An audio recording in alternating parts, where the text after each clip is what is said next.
मध्य प्रदेश में कांग्रेस ने बीजेपी को दिया बड़ा झटका। 1500 से कार्यकर्ताओं के साथ प्रजातांत्रिक समाधान पार्टी के नेता कांग्रेस में हुए शामिल। पूरी जानकारी आपको विस्तार से देंगे, वीडियो को अंत तक जरूर देखें।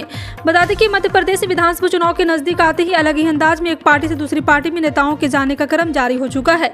जहां पर पहले कांग्रेस के कई बड़े नेता बीजेपी में शामिल हुए, वहीं अब दोबारा और उल्टा दिखाई दे रहा है।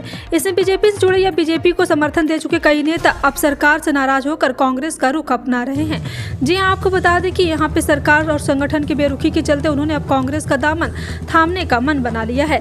आष्टा क्षेत्र में अपनी बड़ी पकड़ बनाने रखने वाले कमल सिंह चौहान ने अपने 1500 समर्थकों के साथ कांग्रेस मुख्यालय पहुंचकर पूर्व मुख्यमंत्री कमलनाथ की उपस्थिति में कांग्रेस की सदस्यता ग्रहण की एवं कांग्रेस की रीति नीति से प्रभावित होकर कमलनाथ के साथ कंधे से कंधा मिलाकर काम करने की बात भी कही है। सूत्र बताते हैं कि मुख्यमंत्री के गिरा जिले में संगठन और सत्ता के बीच कोई विशेष तालमेल नहीं है।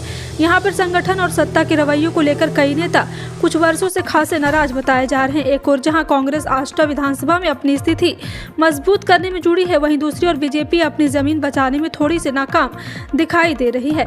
मुख्यमंत्री के गिरा जिले सीहोर में आने वाले दिनों में भी कई बड़ी हस्तियां और नेता कांग्रेस में जा सकते हैं। अब देखने वाली बात होगी कि बीजेपी डैमेज कंट्रोल करने में सफल हो पाती है नहीं। अदानी ग्रुप की company Adani green energy limited ने सोमवार को मार्च तिमाही के नतीजे जारी किए हैं। अदानी ग्रीन के लिए चौथी तिमाही के नतीजे शानदार रहे। इस तिमाही कंपनी के कंसोलिडेटेड नेट प्रॉफिट सालाना आधार पर 4 गुना से अधिक बढ़ गया है और रेवेन्यू के लिहाज से एक साल पहले की समान अवधि की तुलना में 507 करोड़ रुपये थी। बीएसई फाइलिंग में कंपनी ने कहा है कि पिछले साल के समान तिमाही यानी कि 31 मार्च 2022 को समाप्त तिमाही में कंपनी का कंसोलिडेटेड नेट प्रॉफिट 121 करोड़ रुपये था। अदानी ग्रीन ने बताया है कि इस तिमाही में कंपनी ने कुल आय बढ़कर 2,988 करोड़ रुपये हो गई है। मध्य प्रदेश में 2007 में लाडली लक्ष्मी योजना शुरू हुई। अब लाडली 16 साल की हो गई है। 16 सालों से सफर में कई बेटियां लखपति भी पैदा हुई। दरअसल राज्य बेटियों की प्रति जनता में सकारात्मक सोच, लिंगानुपात में सुधार, बालिकाओं के शैक्षणिक स्तर तथा स्वास्थ्य की स्थिति में सुधार और अनेक अच्छे भविष्य की आधारशिला रखने के उद्देश्य से अप्रैल 2007 में मध्य प्रदेश में लाडली लक्ष्मी योजना की शुरुआत हुई थी। इन 16 सालों में इस योजना में कई पड़ाव जुड़ते गए। आज लाडली इस संवाद ऐप के जरिए वो मुख्यमंत्री से बात कर सकती है, उन तक अपने विचार, सुझाव, समस्या पहुँचा सकती है। किसी भी बेटी को लाडली लक्ष्मी योजना से वंचित न रख सके, इसके लिए लाडली लक्ष्मी कानून बनाए गए हैं। भारतीय जनता पार्टी के लिए आगामी 16 मई बेहद खास दिन है। दरअसल इसी दिन 9 साल पहले लोकसभा चुनाव के परिणाम आए थे और भाजपा को पूर्ण बहुमत मिला था। ऐसे में भाजपा इस दिन को और खास बनाने की तैयारी कर रही। प्रधानमंत्री नरेंद्र मोदी 16 मई को 70,000 युवाओं को नियुक्ति पत्र वितरित करेंगे। 16 मई को 5वां रोजगार मेला 22 राज्यों में 45 केंद्रों पर आयोजित होगा। भाजपा के वरिष्ठ मंत्रियों के अलग अलग केंद्रों पर रोजगार मेले में उपस्थित रहेंगे। पीयूष गोयल मुंबई और ज्योतिरादित्य सिंधिया भी मौजूद रहेंगे। 45 केंद्रों पर मौजूद यहाँ पे स्थिति बनाई गई है और पीएम मोदी यहां पे इन साल के अंत में केंद्र सरकार में 10 लाख नौकरियां देने का ऐलान किया है। अभी तक 2,88,000 नियुक्ति पत्र दिए जा चुके हैं। कर्नाटक विधानसभा चुनाव के लिए कांग्रेस ने मंगलवार को अपना घोषणा पत्र जारी कर दिया। अपने घोषणा पत्र में कांग्रेस ने वादा किया कि कर्नाटक में सरकार बनने के बाद बजरंग दल, पीएफआई जैसे संगठन पर बैन लगाया जाएगा।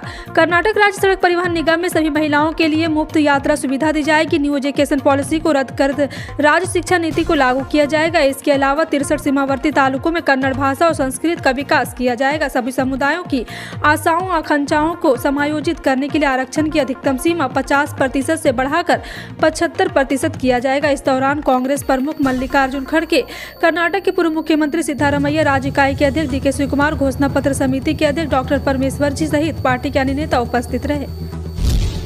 राजधानी दिल्ली में मई की शुरुआत जोरदार बारिश से हुई और तपती गर्मी के मौसम में ठंड का एहसास होने लगा। भारी बारिश ने तापमान को 26.1 डिग्री सेल्सियस पहुंचा दिया, जो इस समय के औसत तापमान से 13 डिग्री कम है। मौसम विभाग के मुताबिक आने वाले दिनों में भी मौसम सुहाना बना रहेगा। दरअसल पश्चिमी विक्षोभ की वजह से चिलचिलाती गर्मी के मौसम में बारिश हो रही है और अगले 2 दिनों तक बारिश जारी रहने की संभावना है। मौसम विभाग के अधिकारियों के मुताबिक पश्चिमी विक्षोभ के कारण अगले 2 दिनों तक बारिश जारी रहने की संभावना है और मंगलवार को आसमान में आमतौर पर बादल छाए रहने और हल्की बारिश या गरज के साथ बौछारें पड़ने और तेज हवाएं चलने का अनुमान बताया गया है। भारतीय कुश्ती संघ के चीफ और बीजेपी सांसद ब्रजभूषण शरण सिंह के खिलाफ यौन उत्पीड़न के आरोपों को लेकर पहलवानों का प्रदर्शन जंतर मंतर पर जारी है। इस बीच ब्रजभूषण शरण सिंह ने सोमवार को इस आंदोलन के शाहीन बाग और किसान आंदोलन से जोड़ दिया है। उन्होंने कहा है कि टुकड़े टुकड़े गैंग शाहीन बाग किसान आंदोलन में शामिल ताकतें इसमें शामिल लगती है। मैं उनका लक्ष्य नहीं हूँ। पार्टी इनके निशाने पर है। इन एथलीट को पैसे दिए जाते हैं। इसके इतर जंतर मंतर पर पहलवानों के धरना स्थल पर प्रधानमंत्री नरेंद्र मोदी के खिलाफ आपत्तिजनक नारों वीडियो भी सोशल मीडिया पर जमकर वायरल हो रहे हैं। इतना ही इस आंदोलन में शामिल होने वाले कुछ पहलवानों ने किसान आंदोलन का जिक्र कर पीएम मोदी पर निशाना साधा। सूरत की कोर्ट से आपराधिक मानहानि के मामले में 2 साल के लिए दोषी ठहराए गए कांग्रेस नेता राहुल गांधी की याचिका पर 2 मई यानी कि आज गुजरात हाई कोर्ट में सुनवाई की जाएगी। राहुल ने मोदी सरने मानहानि मामले में उनको सुनवाई गई सजा पर रोक लगाने और उनके दोषी ठहराने के खिलाफ सेशन कोर्ट के फैसले को चुनौती दी है। हाई कोर्ट ने इस मामले की सुनवाई आज दोपहर 2 बजे के बाद होने की संभावना है। बीते हफ्ते शनिवार को राहुल गांधी की प्रतिनिधित्व करते हुए वरिष्ठ वकील अभिषेक मनु सिंघवी ने गुजरात एससी को बताया कि जिस अपराध के लिए कांग्रेस नेता को अधिकतम 2 साल की जेल की सजा सुनाई गई वो उतनी गंभीर प्रवृत्ति का नहीं था और न ही इसमें कोई ऐसी अनैतिक बात कही गई जिसमें किसी तरह की अनैतिकता शामिल हो। फिलहाल आपका इन सभी खबरों पर क्या कहना है कमेंट सेक्शन में टाइप करके जरूर